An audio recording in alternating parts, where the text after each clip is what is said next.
What if a forgotten invention from 1920 could have given millions of deaf people a chance to experience music, only to be lost in the pages of a forgotten magazine?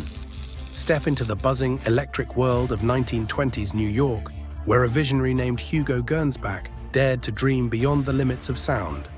As a scientist who spent decades uncovering the hidden gems of history's inventors, I'm here to guide you through the remarkable story of the Physiophone, a device that promised to let the deaf feel music through electrical pulses. This isn't just a tale of wires and circuits, it's a journey of ambition, empathy, and a dream that flickered too briefly. Why did this invention, crafted by the father of science fiction, fade into obscurity? Let's unravel the mystery together, diving deep into Gernsback's life, his groundbreaking device, and the world that wasn't ready for it. Buckle up for a 15,000-word odyssey crafted for obscure minds that will keep you hooked from start to finish with vivid storytelling, hard-hitting facts, and a call to keep these forgotten stories alive. The year is 1920. New York City pulses with the rhythm of a new era. Horse-drawn carriages clatter alongside the rumble of Ford Model Ts, their horns blaring through crowded streets. In homes across America, radios crackle to life, knitting distant voices into the fabric of daily life. But in a dimly lit workshop tucked away in Manhattan, a man with unruly hair and eyes alight with possibility is chasing a dream far bolder than radio waves. Hugo Gernsback, a name that will one day echo through the halls of science fiction, isn't content with connecting the hearing world. He wants to bring music to the deaf, not through sound, but through touch. His invention, the Physiophone, is a spark in the silence, a device that could have changed lives. Yet today, it's barely a footnote. Why? Picture Gernsback in his lab, surrounded by a chaos of wires, vacuum tubes, and dog-eared notebooks. The air smells of solder and ambition. He's not just an inventor, he's a storyteller, a man who sees the future not as it is, but as it could be. In April 1920, he publishes an article in the Electrical Experimenter, his magazine that's become a Bible for tinkerers and dreamers. The headline grabs you, "Music for the Deaf." The Physiophone, he writes, converts sound into electrical impulses, delivering vibrations that the deaf can feel. It's not a cure for deafness, it's something more profound. It's a bridge to a world of symphonies, laughter, and connection, locked away for those who cannot hear. This was no small feat. In 1920, the world was still grappling with the dawn of radio. The first commercial broadcast station, KDKA, wouldn't launch until November that year. Electricity was still a marvel, lighting up cities and imaginations alike. Gernsback, a Luxembourgish immigrant who'd arrived in America 16 years earlier, was already a force in this electric age. His magazines, Modern Electrics, The Electrical Experimenter, didn't just explain circuits, they ignited a movement. Hobbyists across the country built radios in their basements, inspired by his words. He founded the Wireless Association of America, ran a radio station from a New York hotel, and held 80 patents. But the Physiophone was different. It wasn't about mass communication, it was personal, intimate, human. Why the deaf? Gernsback never said outright, but clues lie in his character. He was a man who saw technology as a tool for inclusion, not just progress. Deafness in 1920 was more than a medical condition. It was a social barrier. The deaf were often isolated, their world silent in a society that prized sound. Gernsback's Physiophone wasn't just a gadget, it was a statement. Science could open doors where none existed. Yet, for all its promise, the device never left the pages of his magazine. Was it the technology, the era, or Gernsback himself? To find out, we need to step into his world, a place where science and dreams collided. Hugo Gernsback was no ordinary man. Born in Luxembourg City in 1884, he grew up in a world where electricity was still a curiosity, a spark of magic in a gaslit age. His father ran a winery, but it was the winery's handyman who changed Hugo's life. This man, a tinkerer, wired doorbells and alarms, showing young Hugo the power of circuits. By age 10, Hugo was building intercoms for neighbors, his small hands deftly twisting wires. He wasn't just playing, he was dreaming. At a technical college in Germany, he honed his skills. learning the language of electricity. In 1904, at 20, he boarded a ship to America, carrying a new battery design and a head full of ideas. New York would never be the same. The city Hugo stepped into was a crucible of possibility. Immigrants flooded its streets, factories churned, and skyscrapers clawed at the sky. Electricity was transforming everything. Streetlights glowed, trolleys hummed, and the first radios whispered of a connected world. Gernsback saw his chance. He founded the electro-importing company, selling mail-order radio parts to hobbyists eager to join the wireless revolution. His first magazine, Modern Electrics, launched in 1908, wasn't just a catalogue, it was a manifesto. Its pages burst with diagrams, experiments, and stories of a future where technology reshaped life. By 1913, he'd launched the Electrical Experimenter, a bolder venture that mixed hard science with tales of science-fiction, his term for what we now call science fiction. Gernsback wasn't just a publisher, he was a catalyst. His magazines built a community of tinkerers, from teenagers in rural barns to engineers in city lofts. He serialized his novel Ralph 124 C41 Plus in 1911, predicting videophones, solar power, and radar decades before they existed. In 1925, he launched WRNY, a radio station that later broadcast experimental television signals. By 1926, Amazing Stories was born, cementing his legacy as the father of modern science fiction. The Hugo Awards, named in his honor, still celebrate his influence. But in 1920, his focus was the Physiophone, a device that reflected his deepest belief. Technology could serve humanity, not just dazzle it. What drove him? Curiosity certainly, but also empathy. Gernsback wasn't a cold scientist. He was a dreamer who saw science as a way to connect people. The deaf, often marginalized, were a group he wanted to reach.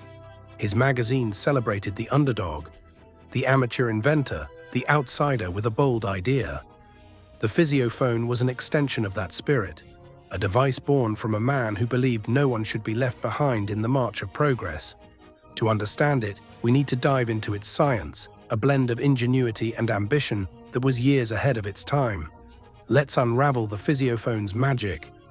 Imagine a radio, but instead of a speaker blaring sound, it sends gentle electric pulses to your skin. That's the core of Gernsback's idea. In the April 1920 issue of the Electrical Experimenter, he described it as a device that converts audio into electrical impulses that could be detected by humans. Simple in concept, audacious in execution. The spark for this idea came early, when a teenage Gernsback got a shock while tinkering with a telephone in Luxembourg. That jolt wasn't just a lesson in safety, it was a revelation. Could electricity carry the essence of sound to those who couldn't hear it? Here's how it worked. A microphone captured sound waves, a violin's hum, a singer's voice, the crash of a drum. These waves were transformed into electrical signals, much like in a telephone or radio. Vacuum tubes, the workhorses of early electronics, amplified these signals. Then, instead of a speaker, the signals were sent to electrodes placed on the user's skin. Fingers, arms, anywhere sensitive enough to feel subtle vibrations. The result was a tactile experience, a kind of electrical Morse code that mimicked the rhythm and intensity of the original sound. It wasn't hearing, but it was feeling, a way to sense music's pulse without sound. The science wasn't entirely new. Alexander Graham Bell's telephone, patented in 1876, had shown how sound could become electricity and back again. Early hearing aids, emerging in the 1910s, used similar principles to amplify sound for the hard of hearing. But Gernsback's vision was different. He wasn't amplifying sound for those who could still hear faintly. He was targeting the profoundly deaf, for whom traditional aids were useless. His device tapped into the body's ability to sense vibrations, a concept later validated by modern vibrotactile technology and cochlear implants. In 1920, though, the tech was raw. Vacuum tubes were bulky, electrodes were imprecise, and the sensations were more like buzzes than Beethoven's Fifth. Still, the idea was revolutionary. Gernsback's genius lay in seeing possibility where others saw limits. He wasn't the first to experiment with tactile sound. 19th-century researchers had explored vibration-based communication, but he was the first to package it as a consumer device. The Physiophone was a prototype, a proof of concept, but it carried a bold promise. Technology could transcend biology. Why then did it stay a prototype? To answer that, we need to look at the world Gernsback was up against, a world not yet ready for his vision. The Physiophone was a spark, but the world of 1920 wasn't kindling ready to catch fire. Imagine trying to sell a smartphone in the age of telegraphs. It's not just about the tech, it's about the world's readiness. Gernsback's device faced three towering barriers: societal attitudes, technological limits, and his own restless ambition. Let's break them down. First, the cultural landscape. In 1920, deafness was often seen as a defect to be fixed, not a difference to be embraced. The deaf community was fighting for identity, with sign language under attack. The 1880 Milan Congress, a pivotal moment in deaf history, had pushed oralism, teaching the deaf to speak and lip read, over sign language, which was banned in many schools. This created a culture where deafness was stigmatized, and solutions like the Physiophone, which leaned on tactile sensation rather than speech, were out of step. The deaf community, fiercely proud of its language and culture, might have viewed Gernsback's device skeptically, as yet another outsider's attempt to fix them. Then came the technology. The Physiophone relied on vacuum tubes, the cutting-edge tech of the day, but clunky by modern standards. A single tube could cost $5, about $120 today, and a device with multiple tubes, electrodes, and a power source was neither cheap nor portable. Imagine carrying a suitcase-sized gadget to a concert hall. Calibration was another issue. Electrodes had to deliver precise, safe pulses, a challenge with 1920s tech. Early radios, by contrast, were simpler and tapped into a growing craze, with 10,000 sets in American homes in 1920, exploding to 7.5 million by 1928. The Physiophone, though, was niche, its market limited to a small, underserved group. Finally, there was Hugo Gernsback himself. He was a visionary, but also a businessman, juggling too many balls. By 1920, he was running multiple magazines, a radio station, and a mail-order business. The Physiophone appeared in one article, a brilliant idea but not a priority. Gernsback's 80 patents, from a noise-blocking helmet called the isolator to an early electronic instrument called the stackatone, show a mind that rarely lingered on one project. He was already dreaming of television and spaceships, leaving the Physiophone to gather dust. It needed refinement, testing, and advocacy, but Gernsback was too busy chasing the next big thing. Let's pause the science and step into a story. Meet Anna, a fictional 22-year-old in 1920s Brooklyn, born deaf in a world that hums with sound she'll never know. She watches street musicians, their violins singing, but feels only the crowd's sway. Friends laugh at jokes she can't catch, their lips moving too fast to read. Life is vibrant but distant, like a painting behind glass. Then, one day, she stumbles across an issue of the Electrical Experimenter in a library. The words "music for the deaf" leap from the page. Her heart races. Could this be real? Anna finds Gernsback's workshop, a cramped space buzzing with possibility. He's kind but distracted, his hands stained with solder. He places electrodes on her fingers, connects wires to a strange box, and flips a switch. A phonograph plays a piano record nearby. Suddenly, her fingertips pulse. Not randomly, but in rhythm with the music. It's not sound, but it's alive, a tingling dance that mirrors the melody. For the first time, Anna feels the music's heartbeat, its rise and fall. Tears prick her eyes. This isn't hearing, it's something deeper, a connection to a world she thought was locked away. Anna's story, though imagined, captures the Physiophone's promise. In 1920, about 1 in 2,000 Americans were born deaf, living in a society where music and conversation were cultural cornerstones. Gernsback's device wasn't about curing deafness, it was about inclusion, about giving people like Anna a new way to experience the world. It was imperfect, those buzzes were crude, the setup unwieldy, but it was a start. For someone like Anna, it could have been everything. The tragedy is that it never reached her, or the thousands like her. The Physiophone stayed a prototype, a fleeting dream in a magazine, but its echoes would resonate far beyond 1920. The Physiophone never made it to store shelves, but its spirit didn't die. Fast forward to the 1960s, and researchers began experimenting with vibrotactile devices, using vibrations to convey sound. By the 1980s, cochlear implants took the idea further, bypassing the ear to stimulate auditory nerves directly. Today, devices like the Neosensory Buzz, a wristband that translates sound into vibrations, have sold 10,000 units by 2023, helping the deaf experience their environment in new ways. Gernsback's 1920 idea was a seed, planted in soil that wasn't ready but would one day bear fruit. Why do some inventions soar while others fade?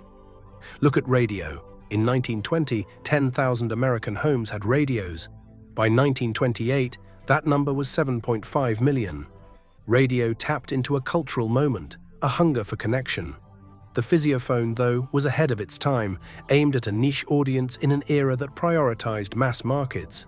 Gernsback's own priorities didn't help. By 1926, he was launching amazing stories, birthing modern science fiction. His 80 patents, from the quirky isolator to the futuristic stackatone, show a man whose ideas outpaced his focus. The Physiophone needed years of refinement, but Gernsback was already chasing new horizons. Still, his impact endures. His magazines built a community of inventors, his stories inspired dreamers, and his science fiction league connected fans who'd shaped the genre. The Hugo Awards, named for him, celebrate imagination to this day. The Physiophone may have faded, but it's a reminder that even forgotten ideas can ripple through time. Gernsback didn't just invent devices, he invented possibility, showing the world that science could serve the overlooked. Hugo Gernsback's Physiophone was more than a machine. It was a vision of a world where no one is left behind. In 1920, he dared to imagine the deaf feeling the pulse of music, the rhythm of life. It didn't succeed, tripped up by a society that wasn't ready, technology that couldn't keep up, and a man who dreamed too fast. But failure isn't the end of this story. It's a testament to the power of ideas, even those that flicker out too soon. Gernsback's spark lives in every cochlear implant, every vibrotactile device, every innovation that pushes boundaries. Today, we stand on the shoulders of visionaries like Hugo Gernsback. His magazines built communities, his stories shaped genres, and his inventions, even the forgotten ones, challenged what was possible. The Physiophone's story is a call to look back, to unearth the ideas that time buried. What else have we forgotten? What other sparks are waiting to be reignited? That's why Obscure Minds exists, to dig up these stories, to give voice to the unsung, to remind us that every idea deserves its moment. If this journey through Gernsback's world moved you, don't let it fade. Hit that like button, share this story with a friend, and subscribe to Obscure Minds for more tales of inventors who dared to dream. Let's keep their sparks alive, one story at a time. Together, we can uncover the forgotten and make sure their legacies shine. This story of Hugo Gernsback's Physiophone is just the beginning. If it sparked your curiosity, like this video, share it with someone who loves uncovering hidden history, and subscribe to Obscure Minds for more stories of forgotten geniuses. Let's bring these unsung heroes back into the light. Join us.